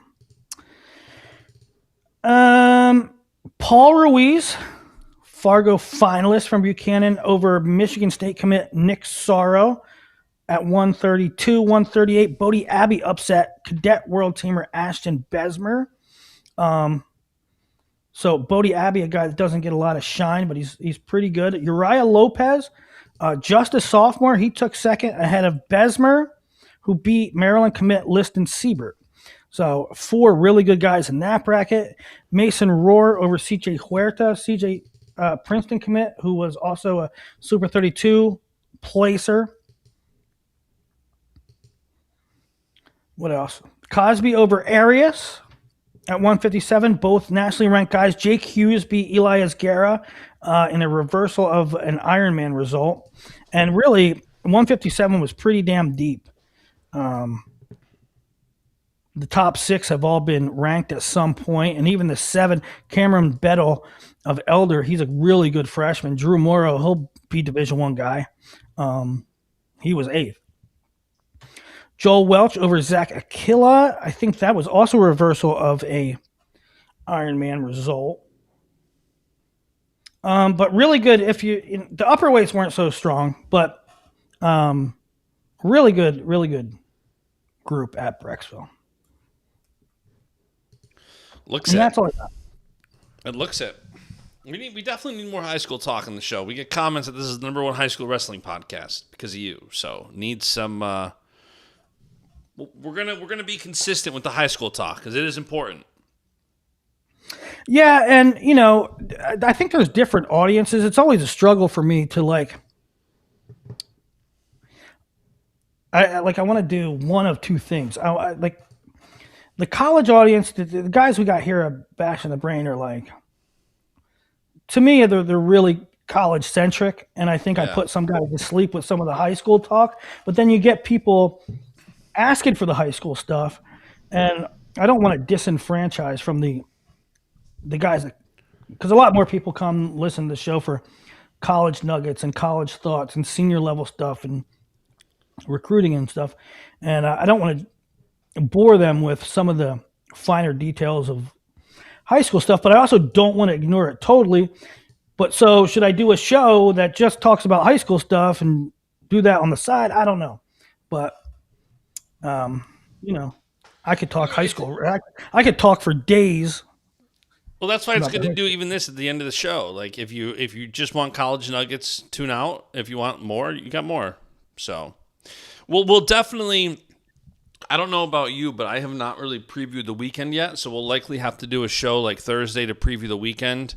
This weekend the conference duels really kick off, so there'll be a lot of fun stuff to preview and talk about, and who's going to wrestle who, and not just like what schools are going to wrestle who, the guys who have options, and then as you start talking, like it's that time of year where I think going back to Ohio State's 125, not really a dilemma, but you've got McCrowan there, you got Puzakis there, you got guys there.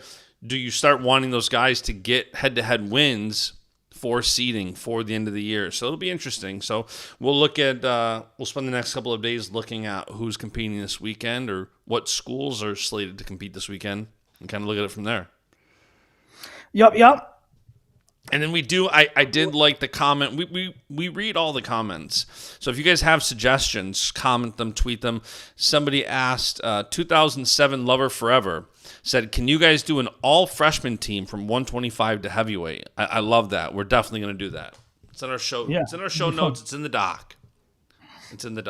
Byron Hendricks with a rankings question. He says, with Seacrest falling, you might as well put Araya number 1. I know you're being modest. I don't know what that means.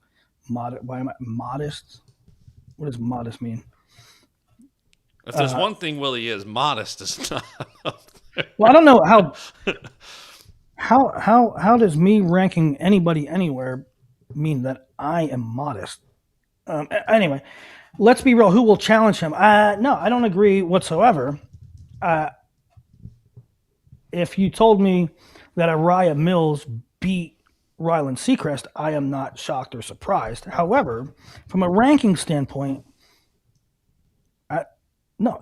Ryland Seacrest ran the gauntlet at Fargo. He ran the gauntlet at Ironman. He ran the gauntlet at Beast. He won every one of them. He takes one loss in the last seconds of overtime.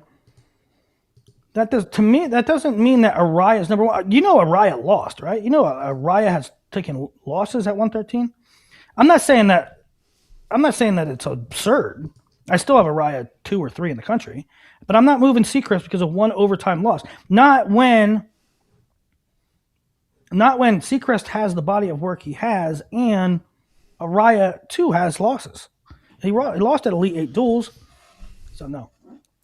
OSU Wrestling Brad has another fun line, and he thinks it's better than his NCAA True Freshman Finalist line, over under 3.5 non-Big Ten individual champs. I'll tell you this, go to rockfin.com/MathScouts and you can see Willie's crystal ball. Spoiler alert, he's got 9 Big Ten champions this year as NCAA champs. That is good. He's got nine Big Ten NCAA champs. His only non-Big Ten champion as of right now is Bastida at Iowa State. So, I have. I mean, you got 6 or 7 Penn State. Yeah. Which probably won't happen. But let's take a real brief look at it. I have Lillidahl 1, but the 2 top contenders are not in Big Ten, Spratley and Robinson. Yep. You also have Bouzakis in there, who is Big Ten. I have Marcus Blaze, Lucas Bird, who are both Big Ten, and you throw Davino and Ayala right in there. I mean, the odds are that's going to be a Big Ten weight, unless you get Crookham or Frost, right? Or I don't know. That looks like 133 looks like a Big Ten lock. Yeah. 141. With seeing Mendez beat Echemendia, 41 feels like a Big Ten lock, too. It feels like a Big Ten lock. Sergio Vega can maybe do the... Sergio Vega, maybe? No. Now, 149, that's wide open. I mean, you have Van Ness as the nominal 1, but you got Jackson Joy, Caleb Larkin. I don't know. I have no strong feelings about anybody winning 149. 157, you have PJ Duke and Antrell Taylor up there, and then you throw Brandon Cannon in. But there is a lot of non-Big Ten options here. So that is a potential one. I mean, you got Robideau, Shapiro, Waters, Zerbin, Cardenas. It's crazy, though, that even if you look at this, it's like Big Ten may be considered the favorite at every weight, but what, heavyweight? Yeah, but... you have like Robideau, but wouldn't you favor Duke right now? I mean, forget your crystal ball for a second. If you're just... I mean, I guess maybe not. Maybe that's just Penn State. I don't have Robideau. That's what I'm saying. Like, is there a weight? I mean, I guess no matter what, you're looking at it through a crystal ball lens. But like, heavyweight's the only one where it's like. I'm just saying. I mean, crazy stuff happens all the time. Let's say, PJ Duke has an off match in the quarters. There is a lot of non-Big Ten options at 157. Yeah. Like the same can't be said at 133. Yeah. Like let's just say Marcus Blaze or Lucas Bird has an off semifinal. Well, you still got Blaze and Bird and DeVito and Drake and Yeah, that's fair. whatever. 165 is like Mez and Brink next topic, and if Mez and Brink, I mean, maybe that's being disrespectful to D, but you got Mez and Brink, Caliendo, Joey Blaze with D Lockett and Hunter Garvin. I mean, that's overwhelmingly points to Big Ten. 174, nobody's beating Levi. And 184, we've said all year, that's a tier of 4, and 3 of the 4 are Big Ten. To me, 197. Now, 197 is really interesting because on one hand, Very interesting. I ain't taking anybody to beat Josh Barr. On the other hand, if something would happen to Josh Barr, he gives up a late takedown. He just has an off match. Yeah. There ain't too many. A Big Ten guy ain't winning it. If Josh Barr don't win, a Big Ten guy ain't winning it. Yeah, I would agree with that. Iowa State, Oregon State, Wyoming, Little Rock, Okie State, Tech. You have Dean ain't winning nationals, guys. So 197, if anything would happen to Barr, I ain't wishing for it. I'm just saying there's oftentimes, David Carr loses to Hunter Willits. That happens. Yeah. Doesn't happen at Penn State a lot. I mean, last year Kasich lost to who?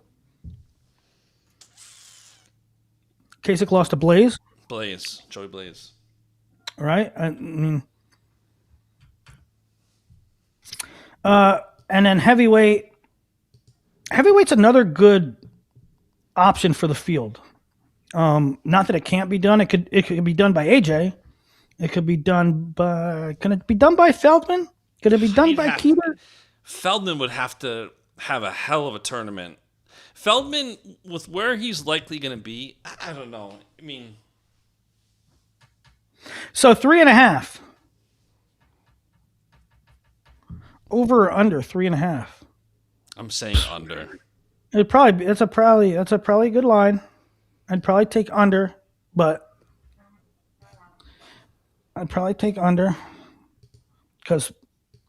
largely because Penn State don't falter. Yeah, Penn State in March. If you take the over, you're basically betting against Penn State there, because you need some of those Penn State guys to fall if there's going to be more than 3.5 non-Big Ten. I mean, really, like it doesn't mean like if Josh Barr doesn't win NCAAs or if Shane Van Ness doesn't win NCAAs, it doesn't mean they're not good. It mean like Luke Littledahl had a really weird match with Sheldon Seymour last year. He could have a really weird match again. 100%. Shane Van Ness could lose to, I don't know. Shane Van Ness could lose to Chance Lamer. That's a bad example because Lamer's also Big Ten. Yeah, Shane Van Ness could lose to Chance Lamer, and then Chance Lamer could lose to somebody. Right. I mean, I was in the building. Shane Van Ness, when he was a senior, I think he got teched twice within like 2 hours of each other. He got teched by Lamer and he got teched by somebody else. I mean, I don't know. It was freestyle, though. All right, boys. That's the show. Like and subscribe. Go Bills. We got the Jacksonville Jaguars on Sunday at 1. I love that time. 1 o'clock Sunday is Bills football. We got to win that one. Also, Kevin Stefanski fired out at the Browns.